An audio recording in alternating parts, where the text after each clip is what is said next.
Ya, pemirsa terima kasih Anda masih di News Pagi bersama saya Bayu Pradana dan rekan saya yang cantik ini Aya Nufus. Pemirsa kita ke informasi berikutnya, di mana sejumlah warga Kabupaten Pamekasan, Madura mendadak resah karena air sungai yang mengalir tiba-tiba berubah warna menjadi merah pekat. Ya, belum diketahui pasti penyebab peristiwa tersebut.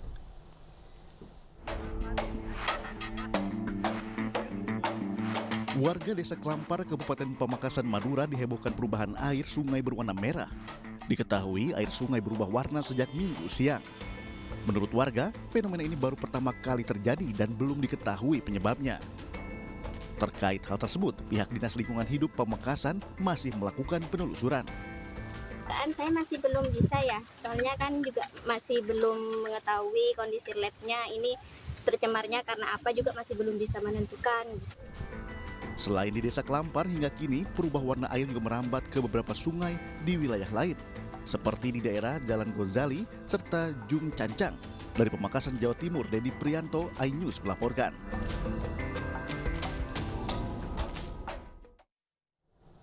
Pemirsa Bakamla menangkap kapal super tanker berbendera Iran, MT Arban 114 yang melakukan aktivitas ilegal di Laut Natuna.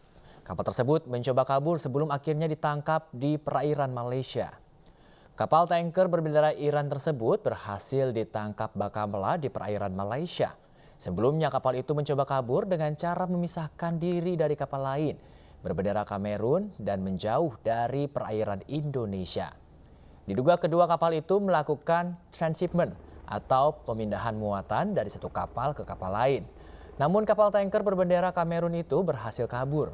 Selain melakukan transshipment, kapal tersebut juga membuang limbah di perairan Indonesia.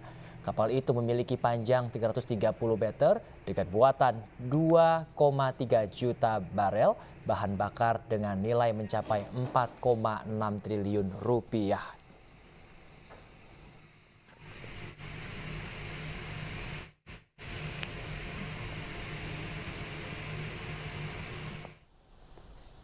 Kita ke informasi lainnya, pemirsa. KKB pimpinan Egyanus Kogoya tidak pernah meminta tebusan 5 miliar rupiah untuk membebaskan pilot Susi Air Kapten Philips Mark Martens. Pernyataan itu dibenarkan Kapolda Papua Irjen Pol Matius De Fakiri.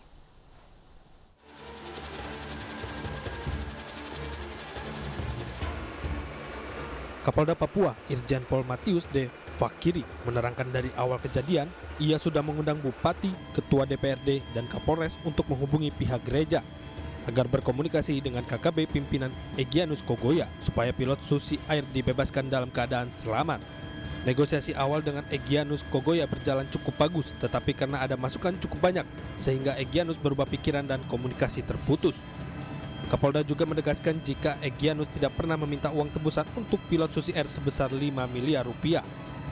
Kapolda dengan pejabat bupati yang lama dengan DPR. Pembicaranya kemana? Kalau nanti saya sampaikan kalau Egi minta itu uang, ya dikasih saja nggak apa-apa. Yang penting saya batasi, tidak boleh lebih dari 5 miliar. Itu pembicaraan kita. Untuk bernegosiasi awal, memang di perjalanan waktu awal itu bagus, tetapi karena ada masukan kiri kanan yang menghasut atau bagaimana, Egi berubah pikiran sehingga komunikasi itu stuck. Kapolda berharap dengan adanya pejabat bupati yang baru bisa berkomunikasi intens dengan keluarga besar Egyanus Kogoya agar bisa membebaskan pilot Susi Air. Sementara untuk keberadaan pilot masih berada di wilayah Nduga dan dalam kondisi sehat. Dari Timika, Papua Tengah, Nathan Making, iNews melaporkan. Pemirsa, Presiden Joko Widodo menyambut baik pengesahan Undang-Undang Kesehatan oleh DPR Republik Indonesia. Presiden berharap dengan undang-undang tersebut bisa mendorong pemenuhan kebutuhan tenaga kesehatan yang masih kurang dan mereformasi bidang pelayanan kesehatan di tanah air. Undang-undang kesehatan kita harapkan setelah dievaluasi dan dikoreksi di DPR, saya kira akan memperbaiki reformasi di bidang pelayanan kesehatan kita, dan akan kita harapkan kekurangan dokter bisa lebih dipercepat, kekurangan spesialis bisa dipercepat. Saya kira Ya, pemirsa, massa dari berbagai organisasi kesehatan menggelar aksi demo di depan gedung DPR MPR. Dalam aksi tersebut, mereka menolak pengesahan rancangan Undang-Undang Kesehatan.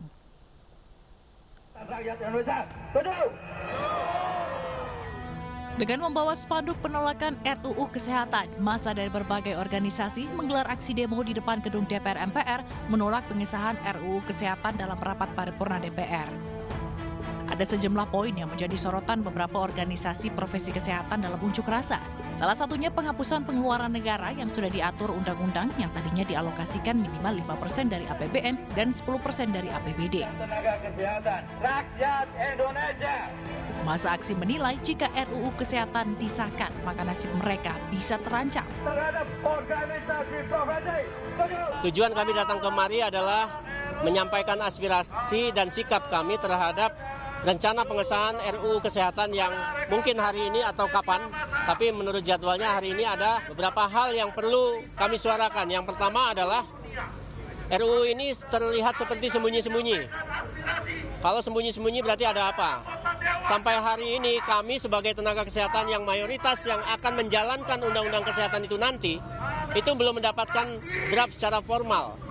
Seharusnya kami sebagai the meaningful stakeholder harusnya bisa mendapatkan itu dan memberikan masukan secara objektif dan komprehensif. Unjuk rasa ini dihadiri 5 organisasi profesi, diantaranya Pengurus Besar Ikatan Dokter Indonesia, Persatuan Perawat Nasional Indonesia, Ikatan Bidan Indonesia, Ikatan Apoteker Indonesia, Persatuan Dokter Gigi Indonesia. Dari Jakarta, Putu Bagus, Pandu Priyo Aji, iNews melaporkan. Dan DPR RI resmi mengesahkan RUU Kesehatan menjadi undang-undang dalam rapat paripurna di gedung DPR. Pengesahan tetap dilaksanakan meskipun menuai kontroversi dan juga diwarnai aksi unjuk rasa.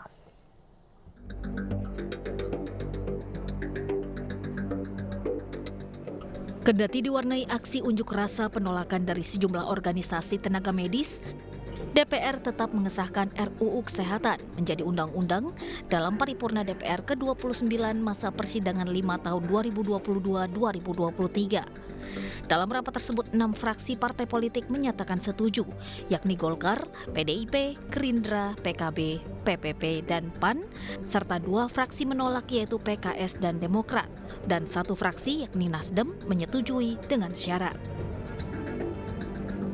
Sementara itu beberapa hal menjadi poin tuntutan unjuk rasa di DPR hari ini. Di antaranya adalah penyusunan RUU yang tidak transparan, hapus pembiayaan tenaga kesehatan, risiko impor nakes asing, pembahasan RUU terkesan dikebut, dan organisasi profesi tanpa kepastian hukum. Menanggapi hal tersebut, Ketua DPR RI Puan Maharani mengatakan bahwa pengesahan RUU Kesehatan sudah sesuai mekanisme. Baik pemerintah maupun DPR sebelumnya sudah membuka seluas-luasnya bagi pihak yang berkepentingan untuk menyampaikan masukan dan aspirasi. Terkait dengan rancangan Undang-Undang Kesehatan, DPR melalui Komisi 9 dan pemerintah melalui Kementerian Kesehatan sudah membuka ruang seluas-luasnya kepada semua pihak yang kemudian mempunyai kepentingan, aspirasi, dan masukan dalam pembahasan yang dilakukan secara simultan beberapa bulan yang lalu. Jadi kalau kemudian ada pihak-pihak yang merasa bahwa asukan aspirasi hak konstitusionalnya belum kemudian terakomodir, mungkin kemudian bisa menyampaikannya lagi kepada pemerintah. Sedangkan menurut Menteri Kesehatan Budi Gunadi Sadikin menyebut beberapa poin plus dari RUU Kesehatan diantaranya adalah fokus mengobati menjadi mencegah, layanan primer diutamakan, pemerataan nakes, perizinan cepat dan sederhana, nakes tidak lagi rentan dikriminalisasi, dan sistem informasi kesehatan terintegrasi. Sebelumnya penolakan terhadap RUU Kesehatan datang dari masyarakat, termasuk dari 5 organisasi kedokteran Indonesia, seperti Ikatan Dokter Indonesia, Persatuan Perawat Nasional Indonesia, Ikatan Bidan Indonesia, Ikatan Apoteker Indonesia, dan Persatuan Dokter Gigi Indonesia. Penolakan lantaran kurangnya transparansi dalam perancangan dan ada beberapa poin yang merugikan tenaga kesehatan Indonesia. Kita beralih ke informasi berikutnya. Pemirsa, saksi ahli pidana menyebut restitusi dalam kasus penganiayaan David Ozora tidak bisa digantikan dengan hukuman penjara. Meski demikian, hal tersebut bisa terjadi jika terpidana tidak mampu membayar restitusi dan tidak ada harta yang bisa disita.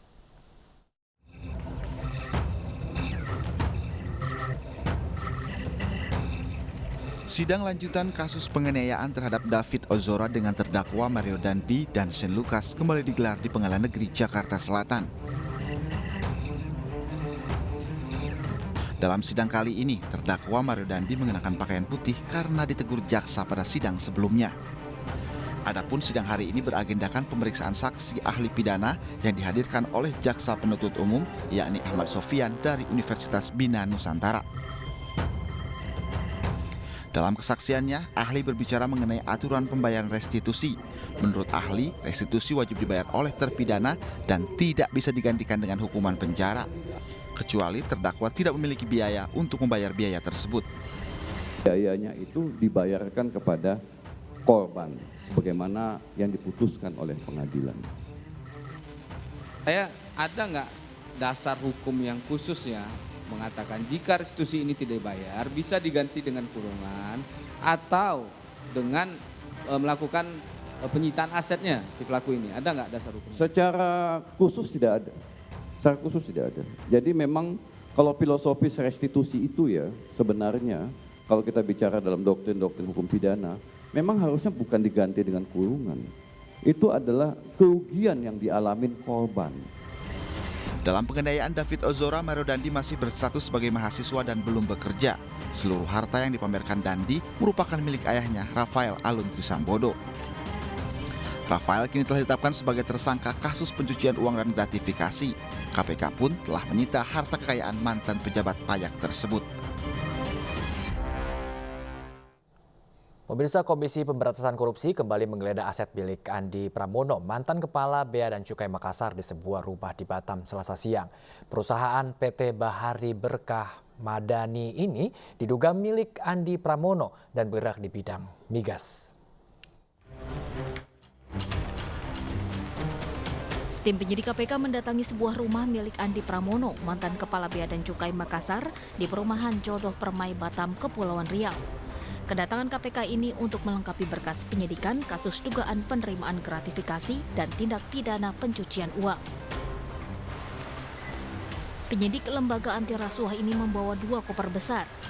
2 anggota kepolisian dari Sat Sabara, Polresta Barelang terlihat berjaga dengan senjata laras panjang. Penyidik KPK pun memeriksa setiap ruangan yang ada di dalam perusahaan tersebut.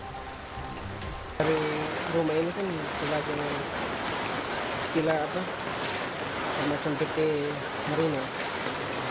Apa nama PT-nya? PT Marino. Oh, dijadikan kantor Bang ya? Iya. Untuk rumahnya. Aktivitas sehari-hari biasanya gimana Bang? Soal aktivitas mereka kita nggak tahu. Kita jadi sebagai panti keamanan aja. Usai penggeledahan, petugas membawa 3 koper saat keluar dari perusahaan bercat kuning tersebut. Sebelumnya, pada pertengahan bulan Juni lalu, penyidik KPK juga melakukan penggeledahan di beberapa rumah mewah diduga milik Andi Pramono di Batam.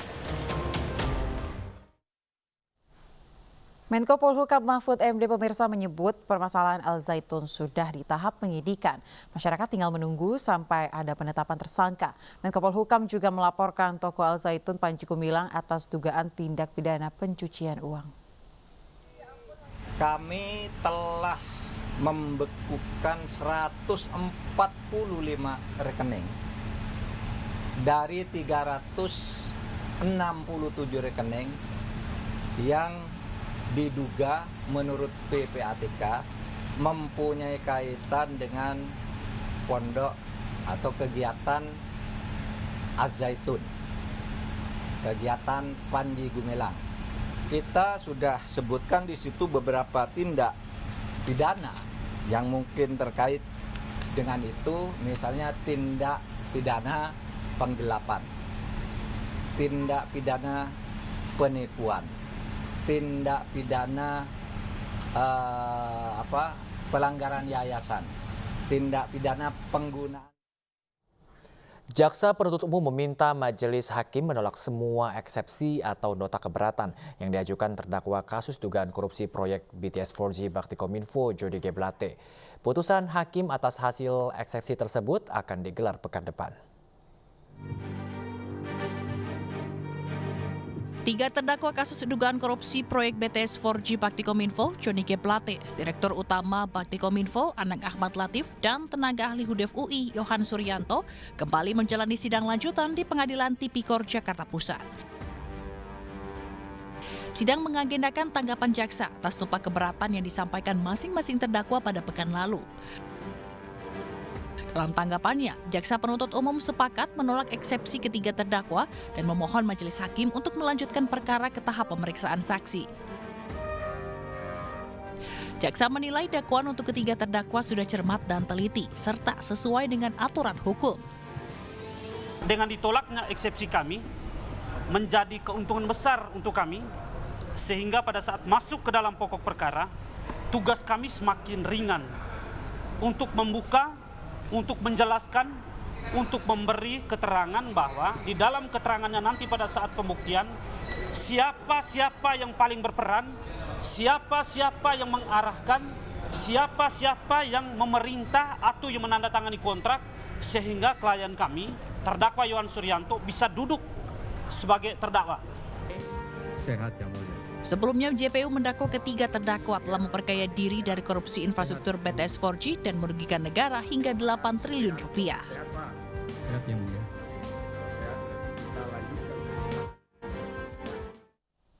Pemirsa, jalan tol Cileunyi-Sumedang-Dauan atau Cisumdau resmi beroperasi penuh hari ini. Masyarakat bisa melewati tol ini gratis selama 3 minggu ke depan. Hari ini Presiden Joko Widodo meresmikan jalan tol Cileunyi-Sumedang-Dauan atau yang dikenal dengan tol Cisumdau pada hari kemarin maksud kami, di mana masyarakat bisa melewati tol ini gratis selama 3 minggu ke depan. Pembangunan tol Cisumdau memakan waktu selama 12 tahun mulai dari 2011 lalu. Sementara anggaran pembangunan proyek jalan tol Cisumdau mencapai 18,3 triliun rupiah. Sejumlah masalah sempat terjadi selama pembangunan proyek ini. Padahal tol Cisumdau diharapkan dapat mendukung penuh operasional Bandara Internasional Kertajati. Rencananya Bandara Kertajati akan beroperasi penuh pada Oktober 2023. Dulu memang ini kita kerjakan bersama-sama agar jalan tol jadi, Bandara Kertajati juga jadi. Berbarengan, Bandara Kertajati, Airport Kertajati rampung, jalan tol Cisumdau rampung. Tetapi sekali lagi karena urusan pembebasan lahan, Airport Kertajatinya selesai, tolnya belum selesai. Sehingga ini mengganggu operasional dari airport. Pemirsa, daerah istimewa Yogyakarta ini terus berbenah untuk meningkatkan kunjungan wisatanya. Beberapa pembangunan infrastruktur yang dilakukan Kementerian PUPR untuk mendukung antara lain adalah pembangunan sistem pengendali banjir Bandara Yogyakarta International Airport atau YIA di Kabupaten Kulon Progo, Yogyakarta, dan juga pembangunan jembatan Kretek 2 yang melintas Sungai Opak di wilayah Kabupaten Bantul. Seperti apa? Berikut liputannya.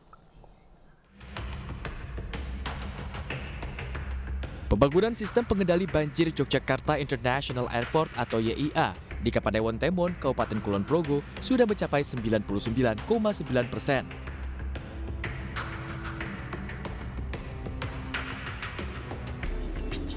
Pengerjaan tanggul di sisi timur dan barat Sungai Bogowonto bertujuan untuk mengamankan bandara dari ancaman akibat banjir maupun penutupan muara.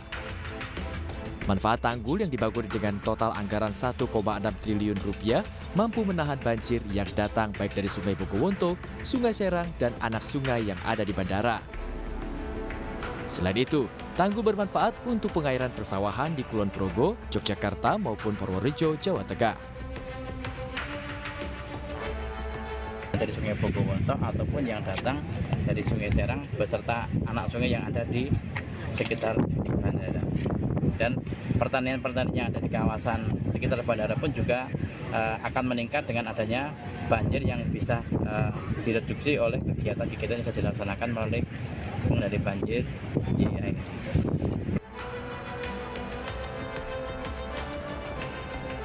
Sementara itu, untuk mengurangi kepadatan lalu lintas di jalur pantai selatan Jawa, Kementerian PUPR membangun jembatan Kretek 2 yang telah diresmikan Presiden Joko Widodo pada 2 Juni 2023 lalu.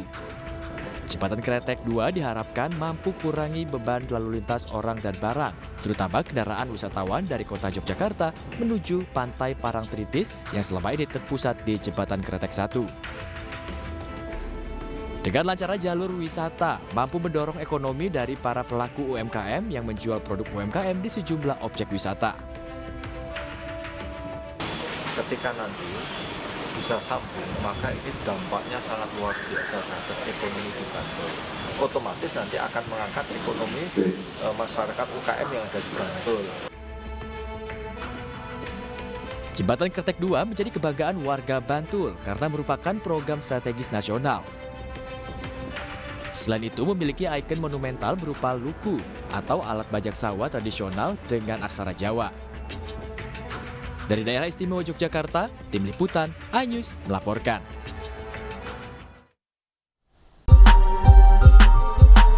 Pemirsa, seluruh Bacalek Partai Perindo terus berjuang untuk pemenangan pemilu 2024.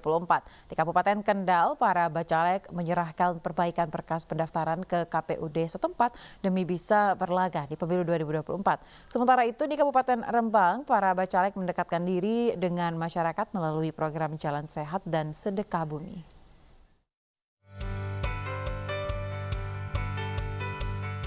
Sejumlah bacalek dari DPD Partai Perindo Kabupaten Kendal menyerahkan perbaikan berkas pencalekan ke KPUD setempat. Perbaikan berkas meliputi perbaikan nama serta mengganti nama bacalek yang lebih memiliki integritas dan berkompeten untuk memenangkan pemilu 2024. Alhamdulillah pada hari ini berkas bacalek sudah diserahkan ke KPU dengan lengkap sesuai dengan target. Target kami ke depan berarti Perindo harus dapat 6 kursi. Sementara itu di Desa Grawan, Kecamatan Sumber, Kabupaten Rembang, bacalek Partai Perindo merangkul masyarakat melalui programnya Jalan Sehat dan Sedekah Bumi. Kegiatan ini digelar oleh bacalek Partai Perindo DPR RI Dapil 3 Jawa Tengah Sutrisno sebagai bentuk melestarikan tradisi dan adat setempat, sekaligus bentuk kepedulian Partai Perindo terhadap lingkungan. Ini adalah salah satu tradisi yang menjadi bentuk wadah silaturahmi antar masyarakat dari beberapa keluarga yang tadinya jauh bisa berdatangan, dan juga ada gotong royong.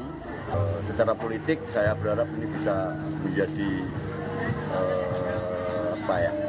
menjadi sumber suara nanti sehingga saudara saya bisa menuju ke DPR. Melalui berbagai programnya, para bacalek Partai Perindo akan terus menebar kebaikan kepada masyarakat untuk Indonesia sejahtera. Tim Liputan iNews melaporkan. Pemirsa, Gubernur Jawa Tengah Ganjar Pranowo melakukan kunjungan kerja di Kabupaten Sukoharjo, Jawa Tengah. Ganjar meninjau pembangunan pasar dan jalan hingga mengecek penanganan stunting dan ancaman bahaya penyakit antraks.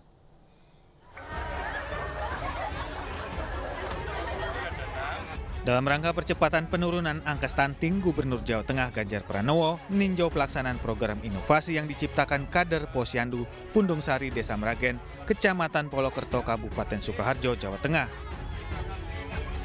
Ganjar pun mengapresiasi para kader Posyandu yang sukses mengurangi kasus bayi stunting dengan pola penanganan pemberian suplemen herbal yang bisa menambah nafsu makan anak. Ganjar meyakini stunting di Jawa Tengah bisa terus turun melalui koordinasi dan inovasi-inovasi yang diciptakan kader kesehatan di daerah. Dalam kurun waktu 4 tahun terakhir, stunting di Jawa Tengah terus turun ke angka 11,9% berdasarkan data EPPGBM. Sementara itu disinggung soal kasus antraks yang terjadi di Gunung Kidul, daerah istimewa Yogyakarta, Ganjar meminta masyarakat untuk tetap tenang dan tidak panik karena kasus antraks belum masuk dan belum ditemukan di Jawa Tengah. Saat meninjau vaksinasi antraks di Desa Karanganyar, Kecamatan Weru, Ganjar memastikan stok vaksin untuk hewan ternak masih aman dan pengetatan penjagaan lalu lintas hewan ternak di perbatasan terus dilakukan. Kita ingatkan karena antraks ini zoonosis ya, bisa menular kepada manusia, maka manusia pun juga hati-hati. Gaya hidup bersihnya juga harus dirawat. Maka sekarang akan kita serbu agar vaksin bisa menyeluruh ke ternak kita, sapi kita, ya.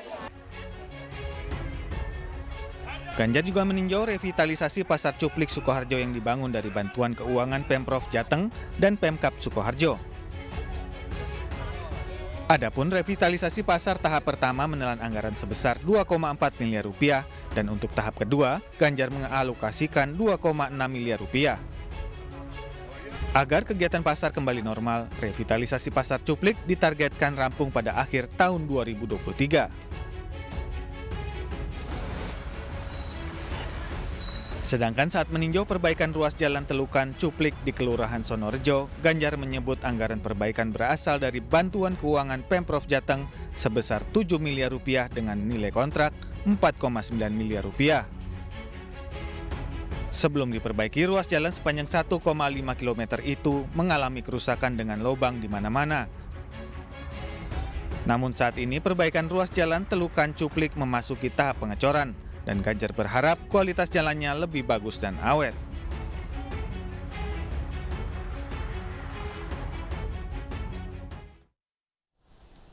Beragam kegiatan bermanfaat untuk masyarakat digelar relawan pendukung Baca Pres 2024 dari PDIP Ganjar Pranowo pemirsa di sejumlah daerah, mulai dari berkampanye pola hidup sehat hingga memberikan bantuan untuk kepentingan umum.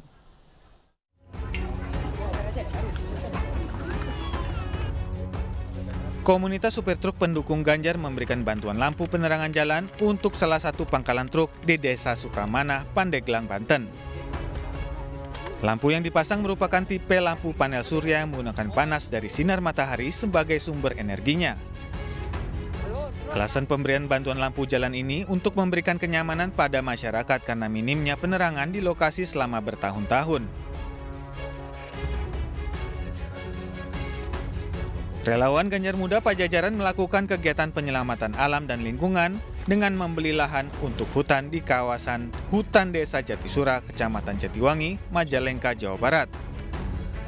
Mereka mengumpulkan donatur untuk membeli lahan untuk hutan di mana setiap donatur memiliki hutan seluas 4 x 4 meter. Dalam kesempatan ini, relawan juga memberikan bantuan pembangunan sumur di kawasan hutan dan mendistribusikan 50 bibit pohon jati. Relawan santri dukung Ganjar berkampanye pola hidup sehat lewat sosialisasi pengelolaan air minum berkualitas kepada masyarakat. Penyuluhan kesehatan diadakan di Pondok Pesantren As-Salafiyah Banjarsari, Baradatu, Waikanan, Lampung. Selain mengedukasi tentang air bersih yang layak dikonsumsi, relawan juga membantu renovasi tempat MCK dan tempat wudhu di Pondok Pesantren.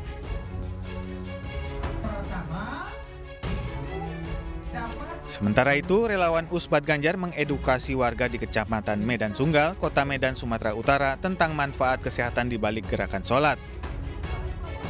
Relawan bersama Majelis Taklim Al-Hashimiyah menjelaskan satu persatu gerakan sholat bagi kesehatan tubuh, mulai dari berdiri, bersedekap, ruku, hingga duduk tasyahud. Selain edukasi, relawan juga memberikan bantuan untuk kegiatan Majelis Taklim seperti pengeras suara hingga kipas angin.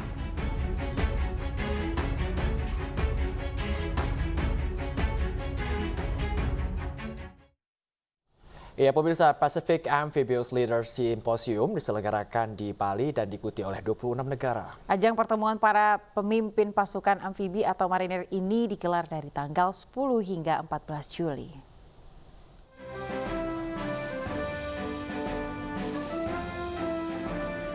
Komandan Korps Marinir Indonesia, Mayor Jenderal TNI Nur Alamsyah bersama Komandan Marine Forces Pacific, Letnan Jenderal William Journey, secara resmi membuka perhelatan penting Pacific Amphibious Leaders Symposium tahun 2023 mulai tanggal 10 sampai dengan 14 Juli 2023 yang digelar di Nusa Dua, Bali. Kegiatan Pacific Amphibious Leader Symposium adalah kegiatan tahunan yang diprakarsai oleh Marine Forces Pacific. Kegiatan ini merupakan ajang pertemuan para pemimpin pasukan amfibi atau marinir yang berada di kawasan Pasifik dan sekitarnya. PALS pada tahun ini akan melibatkan 26 negara dari seluruh Indo-Pasifik, Amerika Tengah, Amerika Selatan, dan Eropa. Kita melihat bahwa Indo-Pasifik itu memiliki spesifikasi yang berbeda. Tetapi secara collectively, nanti kita secara bersama-sama akan membahas seperti apa tantangan ke depan. Terutama bagaimana kita menghadapi bila terjadi HDR, Humanitarian Assistance dan Disaster Relief. Ini yang bisa segera kita respon kalau ada terjadi di kawasan ini, terutama mengenai Humanitarian Assistance dan Disaster Relief. Bagaimana kita secara bersama-sama merespon itu.